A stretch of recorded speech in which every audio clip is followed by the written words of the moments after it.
¿Y si te dijera que el secreto para recuperar tu dignidad no tiene absolutamente nada que ver con trabajar más duro, ser más positivo o nunca rendirte? Y si, en realidad, tu mayor humillación, esa vergüenza que te carcome por dentro, no fuera tu mayor problema, sino el mapa exacto hacia tu liberación? Sé que suena a locura, porque nos enseñaron toda la vida a esconder nuestras debilidades, a ponernos una sonrisa en la cara incluso cuando nos estamos ahogando por dentro.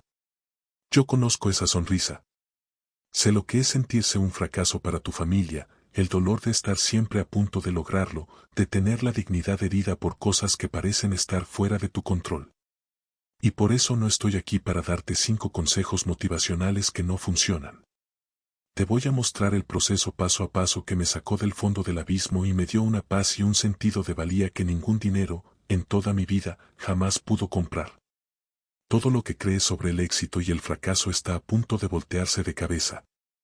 La respuesta no está en construir un castillo más fuerte para protegerte de las olas de la vida, sino en aprender a surfearlas con maestría. Quédate conmigo hasta el final, porque la clave para tu transformación podría estar exactamente donde menos la esperas, en el corazón de tu propio dolor. Él miraba aquella fotografía y veía a un extraño que conocía muy bien.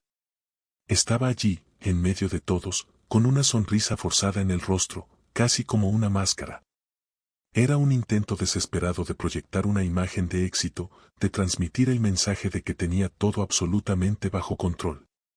Pero, por dentro, la historia era otra, muy diferente, una que nadie allí se imaginaba. Esta necesidad de parecer que tenía las riendas de su propia vida no era casual. Se convirtió en un peso gigantesco, una armadura que se ponía todos los días para enfrentar al mundo y, principalmente, a sí mismo.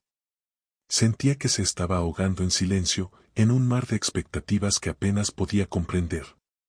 Eran sus propias exigencias mezcladas con las que él imaginaba que los demás tenían de él. Mantener esa pose era un trabajo de tiempo completo, y el salario era pura extenuación. Es como intentar sostener un puñado de arena con demasiada fuerza, cuanto más apretaba para mantener el control, más la realidad se le escapaba entre los dedos. Esa sonrisa forzada era el disfraz perfecto para el desastre que era su alma, una batalla interna que ninguna cámara jamás podría capturar. Detrás de esa fachada de control, habitaba un dolor invisible, de esos que te carcomen por dentro sin dejar rastros por fuera. Era el dolor amargo del casi lo logro, de llegar a la orilla de la piscina y nunca poder saltar, de ver el éxito pasar rozando.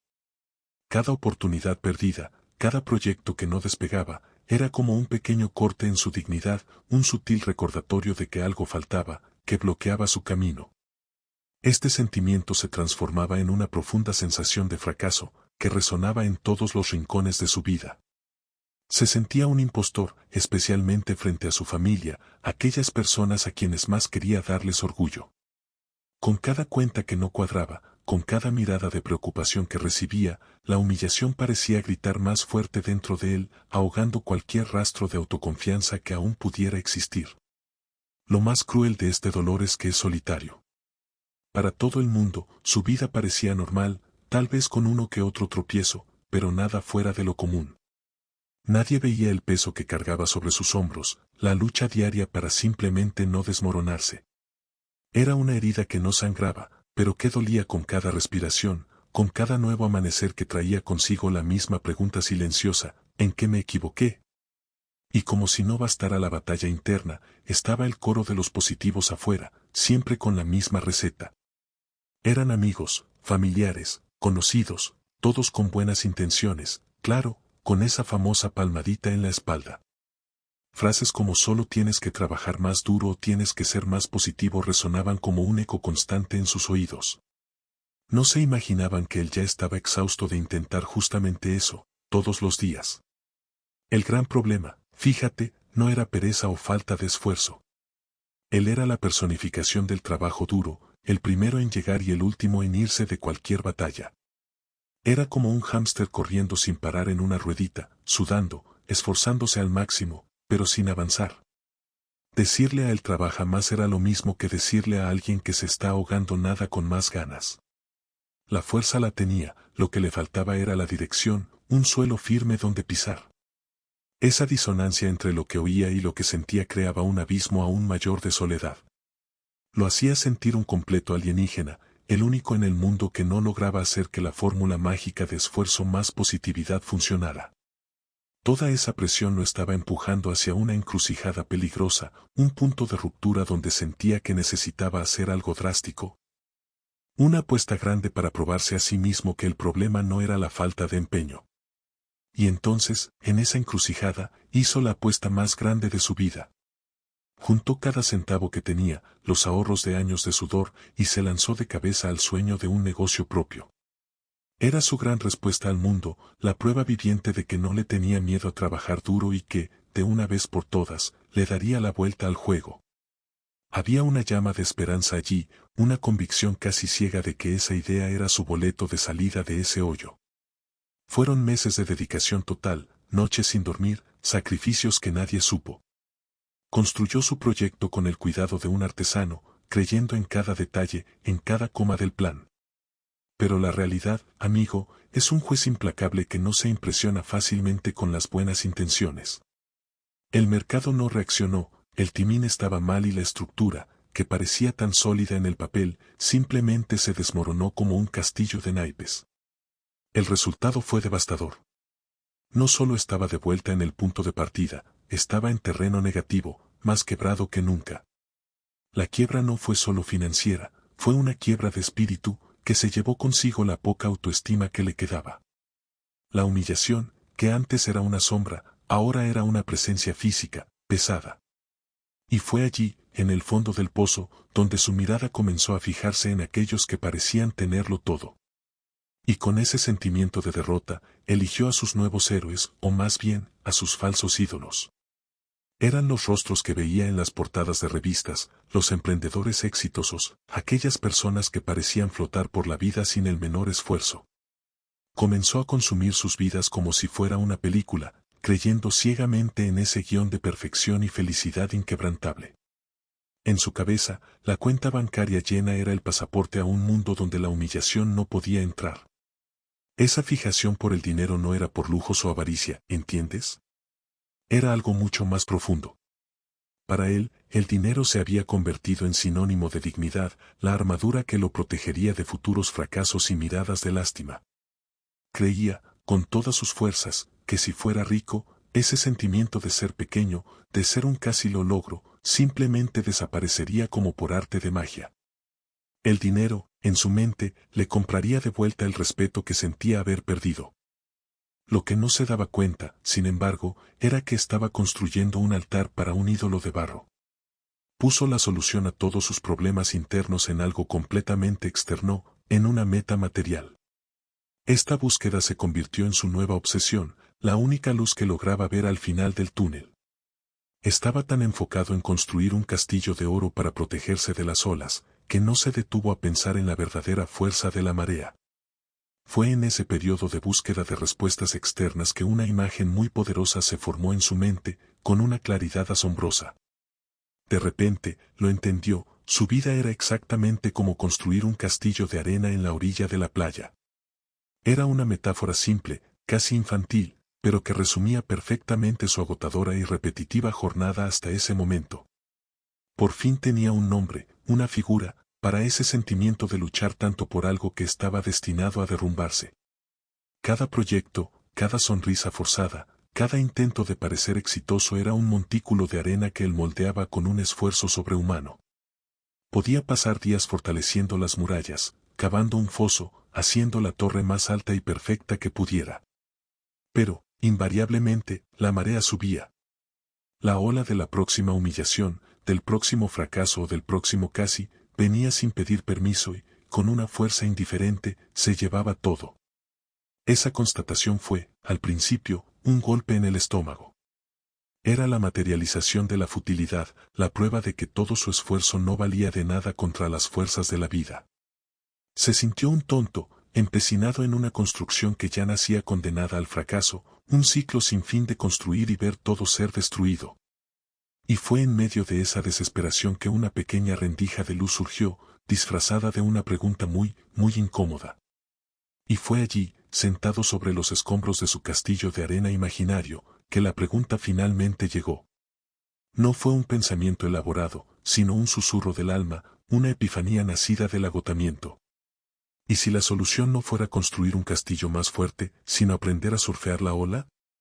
Esa simple duda sacudió los cimientos de todo lo que él creía sobre el éxito y la resiliencia. Era una idea tan radicalmente opuesta a todo lo que había estado haciendo que, al principio, le sonó a locura. Piensa bien en lo que eso significa. Aprender a surfear la ola era abandonar la lucha desesperada por el control.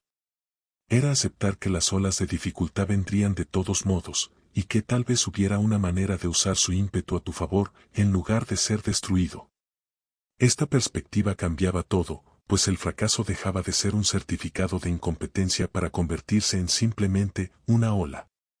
Una fuerza de la naturaleza con la que él podría, quizás, aprender a lidiar. Esta pregunta no trajo respuestas inmediatas, ni una solución mágica para sus problemas, que seguían siendo muy reales. Pero le dio algo mucho más valioso, una nueva dirección a donde mirar, una nueva hipótesis para probar en la vida. Fue el fin de la fase de intentar ser una fortaleza y el inicio de la jornada para convertirse en un surfista. Aún no lo sabía, pero la vida estaba a punto de enviarle una ola gigantesca en su dirección, que lo forzaría a poner esa frágil filosofía a prueba. Y la ola llegó, como la vida siempre promete que vendrá. No fue en un gran fracaso de negocios, sino en un día absolutamente común, que es donde las pruebas más duras suelen esconderse.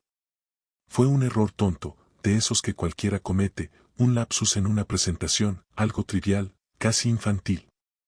Pero el contexto era cruel, frente a colegas y a una persona cuya opinión él valoraba. Lo que siguió fue el sonido que más temía, la risa de burla, pública e instantánea. En ese instante, el mundo pareció detenerse y la sangre le subió a la cara con un calor insoportable. Esta humillación fue diferente a las otras, no era sobre un fracaso privado, era sobre su imagen siendo destrozada allí, en vivo y a todo color. El viejo instinto, el constructor de castillos, gritaba por dentro para que se defendiera, se justificara, huyera. Pero una nueva voz, aún tímida, la de la duda crucial, susurraba una pregunta: ¿y si solo te quedas? Ese momento de ridículo fue el verdadero punto de inflexión, la prueba de fuego para su nueva y frágil filosofía. La vida lo puso contra la pared y le preguntó: ¿y ahora? ¿Te vas a ahogar en esta vergüenza o vas a intentar, por primera vez, flotar en ella? Todo lo que había estado pensando sobre surfear las olas dejó de ser una teoría bonita para convertirse en una necesidad de supervivencia. Y fue allí, en el ojo del huracán, donde tuvo una súbita claridad sobre lo que necesitaba hacer. Y allí, paralizado por el ridículo, hizo algo que nunca había hecho antes, absolutamente nada. No se defendió, no forzó una sonrisa, no intentó arreglar la situación con un chiste sin gracia. Simplemente permitió que la vergüenza estuviera allí, como un visitante indeseado al que no iba a expulsar a la fuerza. Fue terriblemente incómodo, pero, por primera vez, no estaba luchando contra la ola, solo sintiendo su fuerza. Y no se rompió. Esa supervivencia al momento que más temía trajo la gran revelación. Se dio cuenta de que había pasado toda la vida tratando el dolor y la vergüenza como si fueran veneno, algo a evitar a toda costa. Pero, ¿y si fueran, en realidad, un mapa? Un mapa que apuntaba exactamente a sus cadenas, a los barrotes de su prisión invisible. Cada punzada de humillación no era un ataque, sino una X que marcaba el lugar exacto donde su libertad estaba enterrada. Esta idea volteó su mundo de cabeza. La vergüenza dejó de ser su enemiga para convertirse en una especie de brújula, un guía severo, pero honesto.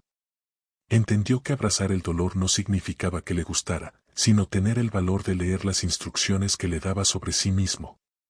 Era un concepto poderoso, pero aún muy teórico. Sabía que necesitaba probar ese mapa en la práctica, caminar deliberadamente en la dirección que su vergüenza apuntaba. Con la teoría del mapa del dolor en mano, la vida rápidamente le ofreció un laboratorio para el experimento, las cuentas no paraban de llegar. La necesidad lo empujó a una encrucijada donde las únicas oportunidades eran trabajos pequeños, cosas que su antiguo yo, lleno de orgullo, consideraría humillantes. Su ego gritaba no, pero su nueva conciencia veía allí la prueba perfecta, la oportunidad de seguir la X en el mapa y caminar a pecho descubierto hacia lo que más lo avergonzaba. Y él fue. Aceptó trabajos temporales en eventos, trabajos de entrega, cualquier cosa honesta que pudiera pagar una cuenta a fin de mes, sin pensarlo dos veces. No hacía alarde de ello, no por vergüenza, sino porque la jornada era totalmente interna. Cada tarea era como una meditación en movimiento, un ejercicio práctico. El objetivo no era construir un currículum, sino de construir su ego, ladrillo por ladrillo, y liberarse de la opinión de los demás. Cada día que pasaba, una pequeña victoria era conquistada. Se dio cuenta de que la humillación que tanto temía era un monstruo creado, en gran parte, por su propia mente. Al hacer lo que necesitaba hacer, no solo estaba pagando las cuentas, estaba comprando de vuelta su libertad, pedazo a pedazo. Esta experiencia le dio una nueva y más profunda capa de entendimiento sobre aquella historia de surfear las olas de la vida. Fue allí, con las manos sucias y el orgullo guardado en el bolsillo, donde la analogía del surfista cobró vida de verdad, dejando de ser solo una idea. Entendió que surfear no era un acto heroico reservado para momentos de gran humillación, sino una práctica diaria, constante. La vida no solo se hacía de tsunamis, era un mar de pequeñas olas, de mareas y de corrientes inesperadas. Cada día, cada interacción, era una nueva oportunidad de entrenar su equilibrio en la tabla. Esta práctica lo llevó a la lección más importante de todas: lo que necesitaba buscar no era el control, sino la resiliencia. El control total, fíjate, es la ilusión del constructor de castillos, que cree que puede detener la marea con muros de arena frágiles. La resiliencia, por otro lado, es la sabiduría del surfista, que no controla el mar, pero confía en su habilidad para levantarse después de cada caída. Es una fuerza que nace de la flexibilidad, no de la rigidez. Finalmente aceptó, en el fondo del alma, que la vida se compone de altibajos, de cimas de olas y de valles profundos y oscuros. La meta dejó de ser evitar las caídas para convertirse en hacerse bueno para levantarse y seguir adelante. Estaba encontrando un nuevo tipo de paz, una calma que no dependía de las circunstancias. Pero, irónicamente, en el momento en que empezó a arreglarse por dentro, el mundo a su alrededor comenzó a reaccionar de forma extraña. Es una de las ironías más crueles de la jornada de crecimiento: cuando finalmente dejas de pelear contigo mismo, a veces el mundo decide pelear contigo. Las mismas personas que antes le aconsejaban ser más positivo ahora lo miraban con una desconfianza velada. Su calma recién descubierta ante los problemas, su negativa a participar en la carrera de las ratas, era interpretada no como paz, sino como rendición, o incluso como locura. Lo que él enfrentó fue una mezcla tóxica de incomprensión y, por debajo de la mesa, una cierta envidia. La incomprensión venía del hecho de que ya no encajaba en las definiciones de éxito y fracaso que todos conocían. La envidia no era por dinero, porque eso no lo tenía. Era una envidia sutil de su ligereza, de su aparente inmunidad al pánico diario que dominaba la vida de todos a su alrededor. Su paz era un espejo que reflejaba la prisión de ellos. Esa reacción se manifestaba de varias formas: chistes disfrazados de preocupación, consejos no solicitados, un distanciamiento sutil, pero palpable. Se dio cuenta de que su transformación exigía que sus relaciones también se transformaran o dolorosamente, se rompieran. Esto lo puso frente a una de las luchas más difíciles que jamás imaginó que tendría que librar, una que lo forzaría a tomar decisiones que le partirían el corazón. Esa lucha lo llevó a una conclusión inevitable y dolorosa. Se dio cuenta de que algunas de las personas que más amaba eran, sin intención, anclas que lo mantenían atado al puerto del que él estaba intentando zarpar con tanto esfuerzo. No eran malas personas, entiéndelo, pero su presencia era una invitación constante a que él volviera a ser quien era. La lealtad a ellos y la lealtad a su nuevo yo entraron en una guerra silenciosa, y la elección era devastadora. El alejamiento no fue un acto de rabia, sino de autopreservación, y por eso dolió tanto. No hubo discusiones o portazos, fue un proceso gradual y solitario. Fue empezar a decir no a invitaciones que él sabía que lo deprimirían. Fue elegir la soledad de su nuevo camino en lugar de la compañía ruidosa y familiar de su antigua vida. Cada paso que se alejaba de ellos era un paso doloroso, pero que lo acercaba a quien quería convertirse. Esta fue la prueba más dura de su fidelidad a su propia jornada. Estaba aprendiendo en la práctica a proteger su paz, a tratar su bienestar como algo que no era negociable. Comprendió que el crecimiento, a veces, exige podas, y que cortar ciertos lazos abre espacio para que algo nuevo y más fuerte pueda florecer. Y fue esa experiencia la que lo dejó con una inmensa sed de más entendimiento, de herramientas que lo ayudaran a lidiar con esas emociones. Esa necesidad de herramientas más sofisticadas lo llevó a un periodo de estudio, de una inmersión profunda dentro de sí mismo. Fue cuando encontró el concepto de mindfulness, o como lo podemos llamar, atención plena. No era nada místico o complicado, era, en realidad, el arte de simplemente prestar atención a lo que estaba sucediendo, aquí y ahora, sin crear una historia encima. Era el manual de instrucciones que le faltaba a su tabla de surf, la técnica detrás de la intuición. El pilar de esa práctica era la aceptación de las emociones. Aprendió que no necesitaba luchar contra la tristeza o la ansiedad, sino solo observarlas como nubes pasando en el cielo de su mente. Él no era la nube, él era el cielo. En la práctica, al sentir enojo, en lugar de explotar, se detenía por un instante y solo notaba el calor en el pecho, la tensión en los hombros. Libros como El poder de la hora, de Eckhart Tolle, se convirtieron en sus compañeros, enseñándole a ver el dolor sin convertirse en el dolor. Con esta nueva habilidad, finalmente dejó de huir y comenzó, de hecho, a procesar sus dolores. Era como aprender a digerir las experiencias de la vida, en lugar de dejarlas atrapadas, envenenando su sistema por dentro. Las emociones difíciles aún venían, claro, pero ahora tenía un lugar seguro dentro de sí mismo a donde ir. Y esa capacidad de observarse desde afuera, sin ahogarse en el drama, dio origen a una nueva analogía poderosa sobre sí mismo. Y de esa práctica de observar las emociones como nubes, nació una nueva forma de verse, una analogía original y muy poderosa. Comenzó a ver su vida como una película, proyectada las 24 horas del día en la pantalla de su mente. Antes del mindfulness, él era el actor principal, completamente inmerso en el papel, sufriendo y luchando, creyendo que él era ese personaje. Si el personaje era humillado, él se sentía destruido, si fracasaba, él era el propio fracaso. La práctica de la atención plena, entonces, fue como si él, de repente, fuera transportado de la pantalla a un sillón en el cine. Se convirtió en el observador. Aún veía la película, con todas sus escenas de drama, dolor y dificultad, pero ahora desde una distancia segura y con una nueva sabiduría. Veía el dolor del personaje en la pantalla, sentía empatía por él, pero en el fondo sabía, su verdadera identidad era la conciencia que miraba la película. Este cambio de perspectiva le dio un poder increíble. Se dio cuenta de que, como observador, podía elegir dónde poner el foco de la cámara. El dolor aún estaba allí, era un personaje secundario y terco, pero él se negaba a dejarlo ser el protagonista de la película. Podía darle más tiempo en pantalla a la gratitud y a las pequeñas victorias. Y ese cambio en el guión interno, créeme, comenzó a ser percibido por el mundo exterior. Y la prueba de que la película interna estaba, de hecho, cambiando, vino de donde menos lo esperaba.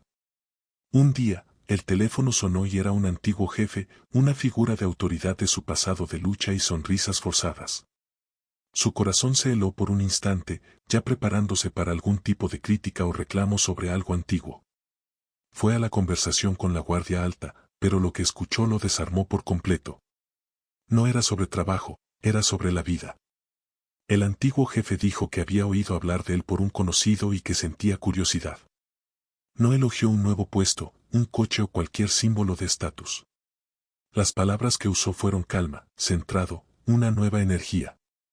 Expresó una admiración genuina no por lo que el personaje tenía, sino por quién se estaba convirtiendo. Fue la primera vez que alguien de afuera validó el trabajo invisible, la limpieza silenciosa que había estado haciendo en su alma.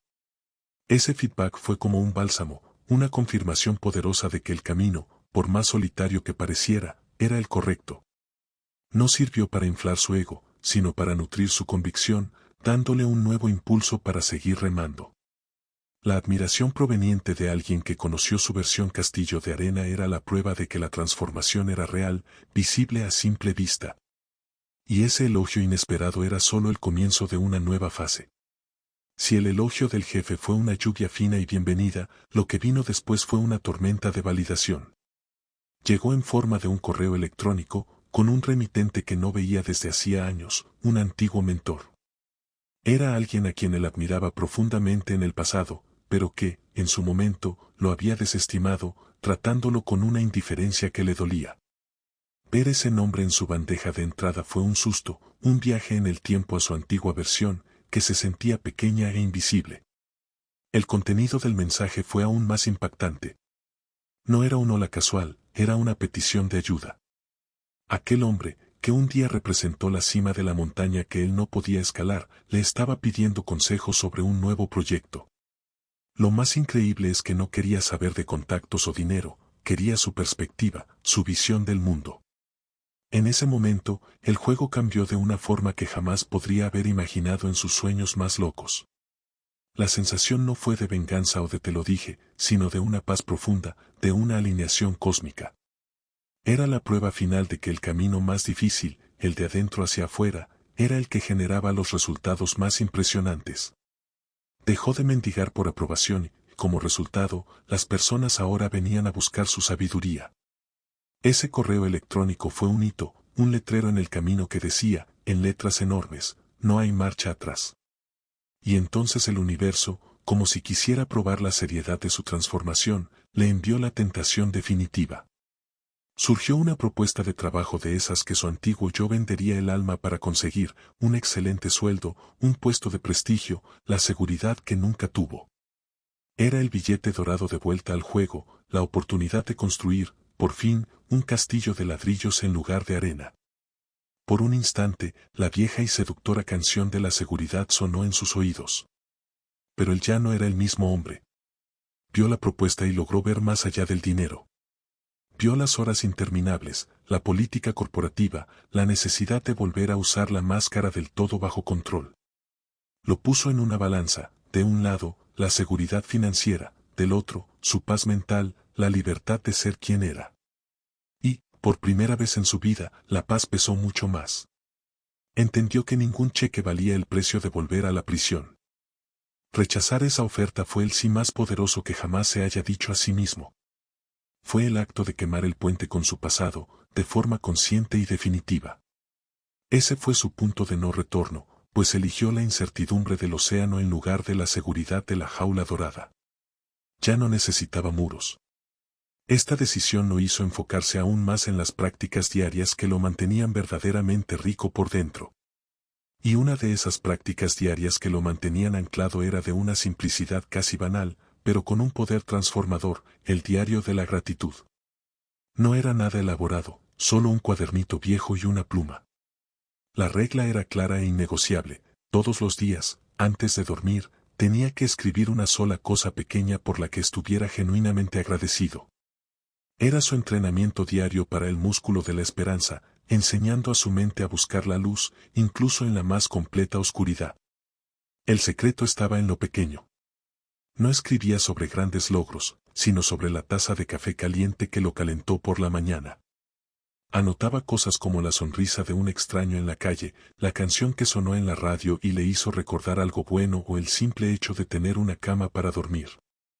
Esto le enseñó que la felicidad no es un gran evento, sino la habilidad de ver los pequeños milagros que suceden todo el tiempo, incluso en medio del caos.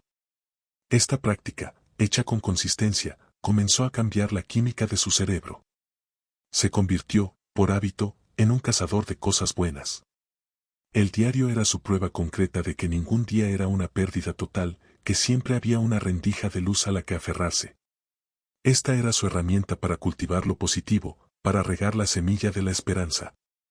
Pero también necesitaba una estrategia para lidiar con el dolor cuando éste venía con toda su fuerza. Si el diario era la herramienta para los días de sol, él necesitaba un método para las tormentas. Y lo creó, bautizándolo como la regla de los 5 minutos. La idea era simple, pero genial. En lugar de luchar contra una emoción mala o ahogarse en ella por horas, le daba un tiempo y un espacio controlados. Era una forma de decirle a su propio dolor, te veo, te voy a escuchar, pero tú estás en mi casa, y aquí las reglas las pongo yo. En la práctica, funcionaba así, cuando la ola de negatividad venía con fuerza, él paraba lo que estaba haciendo. Literalmente marcaba 5 minutos en el reloj en ese periodo, se daba permiso total para sentirlo todo al volumen máximo. Era su momento sagrado para desmoronarse, sentir lástima por sí mismo, enojarse, sin culpa ni juicio. Pero la regla era clara e inquebrantable: cuando la alarma sonara, el show tenía que terminar. Y lo más increíble es que funcionaba. Al darle esa salida controlada al sentimiento, éste parecía perder su poder de secuestrar su mente. Los 5 minutos eran suficientes para honrar el dolor, y la alarma era el gatillo para la resiliencia, el compromiso de respirar hondo, lavarse la cara y seguir adelante. Esta combinación de cultivar lo bueno y procesar lo malo le hizo ver su jornada de una manera más orgánica, más natural. Con estas dos herramientas en mano, una para la luz y otra para la sombra, una nueva visión de la vida comenzó a florecer en su mente. Se dio cuenta de que su jornada tal vez no era sobre ser un surfista heroico, sino un jardinero paciente. Esta metáfora del jardín parecía más auténtica, más tranquila. Traía una sensación de asociación con la vida, en lugar de una eterna batalla contra ella. Él no era un guerrero, sino un cuidador de su propio terreno interior. Esta nueva perspectiva le dio un nuevo significado a sus prácticas diarias. La regla de los 5 minutos era su manera cuidadosa de arrancar las malas hierbas del enojo y la autocompasión antes de que echaran raíces profundas. El diario de la gratitud era el agua fresca, el abono que usaba para regar la tierra todos los días, nutriendo las semillas de la esperanza. Las flores, la paz, la alegría, la dignidad que él no podía forzar que florecieran, solo podía crear las mejores condiciones posibles.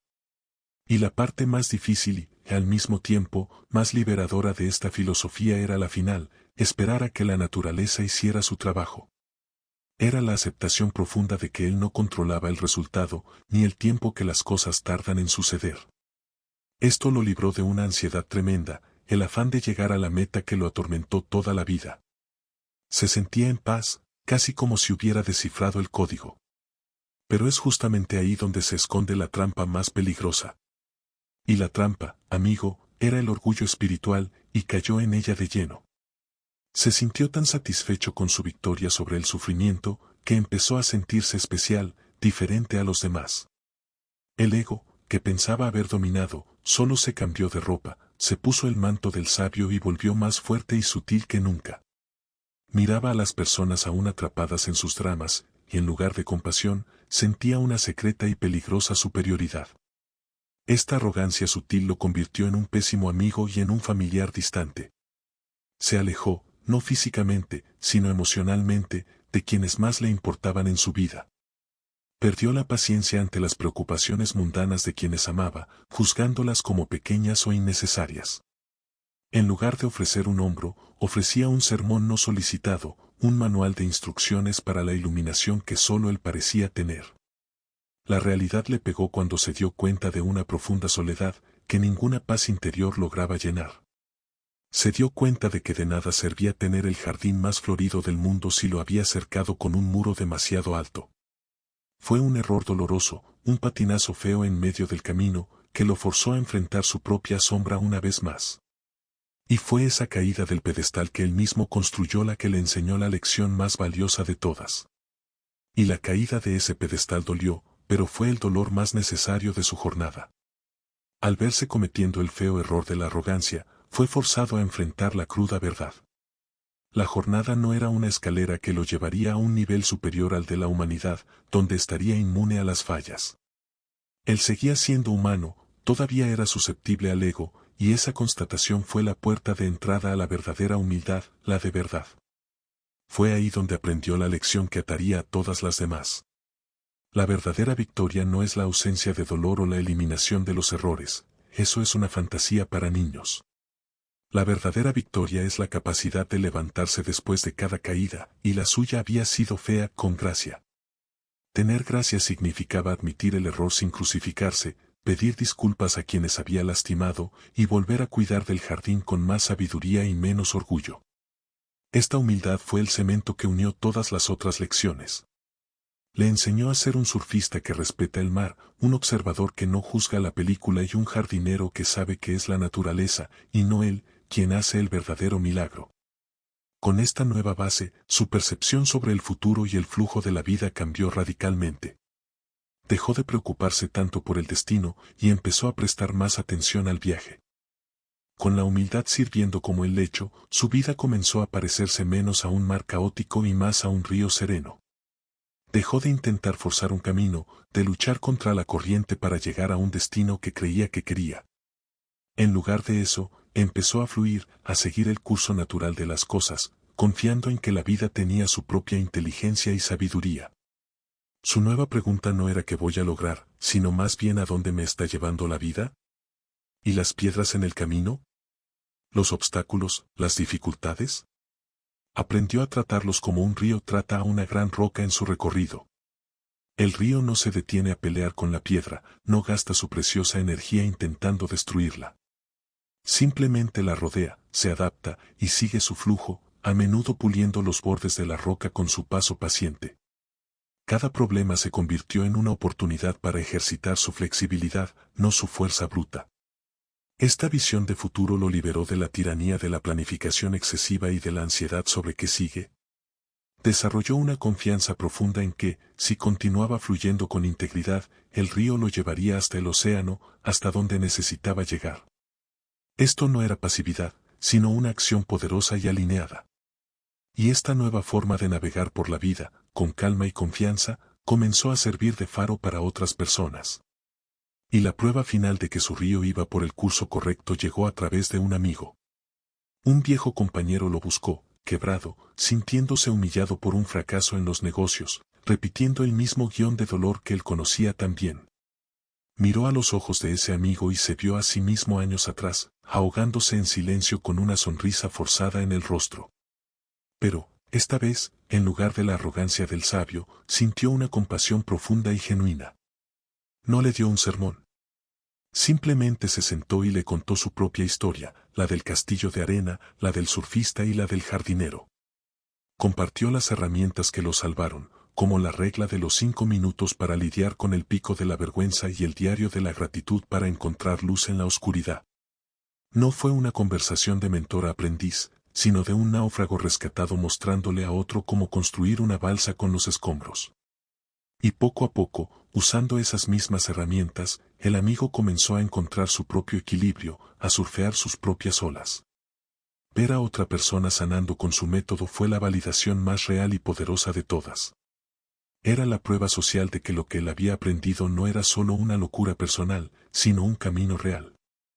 Y ese acto de ayudar al otro a levantarse completó un ciclo, preparándolo para su propia gran revelación. Y entonces vino el clímax de su jornada, su gran revelación.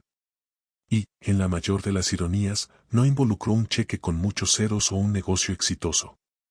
Fue un momento de crisis profunda en su familia, una de esas tormentas que no tienen que ver con dinero, sino con miedo, con unión, con la fragilidad de la vida. El pánico se había instalado y la base familiar parecía a punto de derrumbarse. El dinero, que él un día idolatró, era completamente inútil allí. Fue en ese escenario de caos que él se convirtió en la roca. Mientras todos a su alrededor se desesperaban, él se mantuvo tranquilo, el surfista en medio de la ola más grande de su vida. No tenía las soluciones mágicas, pero tenía la presencia.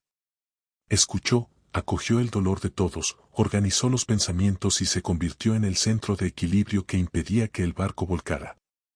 Su fuerza no estaba en lo que él hacía, sino en quien logró ser en ese momento. La familia atravesó la tormenta, unida y más fuerte. Y la mirada que recibió de ellos al final, una mirada de profundo respeto y gratitud, fue su verdadero trofeo. En ese momento, sintió una dignidad que ninguna fortuna en el mundo podría comprar. Por fin se sintió un éxito, no para el mundo, sino para las personas que amaba. Y esa imagen tan real de sí mismo le hizo recordar a aquella otra, la de la fotografía antigua. Con esa nueva sensación de dignidad, se acordó de aquella foto antigua, la del inicio de todo, que por tanto tiempo lo persiguió. La tomó y miró a aquel hombre de sonrisa forzada, pero, por primera vez, no sintió vergüenza, sino una inmensa compasión. Lograba ver el miedo en los ojos de ese joven, el cansancio de sostener un personaje que no era suyo. Esa sonrisa no era alegría, era una armadura, pesada y frágil como el vidrio. Entonces, puso al lado una foto reciente, tomada sin pose, en un momento cualquiera después de la crisis familiar. En ella, no usaba ropa cara ni estaba en un lugar impresionante. Estaba simplemente, allí, presente. Y en su rostro había una sonrisa, pero una sonrisa de otra naturaleza, que venía de un lugar mucho más profundo. No era una sonrisa amplia y ruidosa, sino una sonrisa serena, que parecía nacer de adentro hacia afuera, sin ningún esfuerzo. La diferencia entre las dos imágenes era la historia completa de su jornada. La primera sonrisa era una pregunta desesperada: por favor, quiéranme, valídenme. La segunda era una afirmación tranquila: estoy en paz. La fuente de su alegría había cambiado de lugar, salió del bolsillo y de la aprobación de los demás, y se instaló para siempre en su propio pecho. Y la diferencia entre esas dos sonrisas contenía el verdadero secreto de toda la transformación. Durante la mayor parte de su vida, buscó desesperadamente a un salvador. Primero, creyó que el salvador era el dinero, su falso ídolo. Luego, la aprobación de un mentor, la oportunidad de un empleo perfecto. Siempre estaba esperando que algo o alguien de afuera viniera y lo rescatara de sí mismo. La gran revelación, el verdadero inicio de la transformación, ocurrió en el momento exacto en que aceptó una verdad aterradora y liberadora: nadie vendría. No había caballero de armadura brillante, no había billete de lotería premiado, no había herencia inesperada. La única persona con el poder de salvarlo era aquel mismo hombre que veía en el espejo todos los días. Y eso no fue una carga, fue una autorización. El permiso para dejar de esperar y empezar a actuar. Aceptar esa responsabilidad radical fue lo que le dio poder a todas sus herramientas y analogías. Él era el surfista de sus propias olas, el jardinero de su propio terreno. No necesitaba que el mundo cambiara para que él encontrara la paz, solo necesitaba aprender a navegar su propio ser. Toda su jornada fue, en el fondo, la historia de un hombre que dejó de buscar mapas prefabricados por otras personas. Y esa percepción lo hizo entender la gran ilusión que lo aprisionó por años. Pasó la mayor parte de la vida buscando lo que hoy llama el mapa de una ciudad que no existe. Era un mapa que recibió de los demás, de la sociedad, de la familia, que prometía el camino a la ciudad de la felicidad y del éxito. Seguía las calles y avenidas dibujadas allí, esperando encontrar los monumentos del estatus y la aprobación. Esa búsqueda era la verdadera fuente de su angustia, del sentimiento de estar siempre perdido, siempre a punto de lograrlo. Llegaba a los lugares indicados en el mapa y no encontraba nada, solo frustración. Y lo peor, se culpaba, pensando que el problema era su falta de esfuerzo o de talento. No lograba entender que estaba intentando navegar un terreno real y único, su vida con una guía turística completamente ficticia. El secreto para salvarse fue, en el fondo, el acto de arrugar ese mapa falso, tirarlo a la basura y mirar el paisaje real por primera vez. Fue el momento en que se dio cuenta de que no era un viajero perdido, sino el propio cartógrafo, el creador de su mapa. Cada experiencia, cada dolor, cada alegría, se convertía en un punto de referencia en su jornada. Dejó de seguir un camino y comenzó a crear el camino al caminar. Entonces, si tuviéramos que resumir toda esta larga y sinuosa jornada en una sola frase, sería esta: la travesía que hizo, del infierno de la vergüenza al territorio de la dignidad, fue la jornada de la aceptación. Todo el dolor que sintió en su vida nació de la no aceptación, de su situación financiera, de sus fracasos, de sus propias emociones. La vergüenza era solo el síntoma, la enfermedad era la guerra que libraba contra sí mismo, todos los días. Y aceptar quién era no significaba conformarse o rendirse a mejorar, todo lo contrario. Significaba dejar de luchar contra su propia humanidad. Fue aceptar los días malos, los fallos y el miedo como parte del paquete, no como una prueba de su incompetencia. Fue hacer las paces con el hombre en el espejo, tratándolo no como un proyecto roto, sino como un compañero de jornada, con sus defectos y cualidades. Fue esa paz la que le dio la verdadera dignidad, una que no depende de aplausos o de una cuenta bancaria llena. Entendió que la dignidad no es algo que ganas del mundo, sino algo que te das a ti mismo cuando decides ser, sin pedir disculpas, exactamente quién eres. Dejó de ser un borrador de otra persona para convertirse en la versión auténtica de sí mismo. Y esa fue su historia, de principio a fin.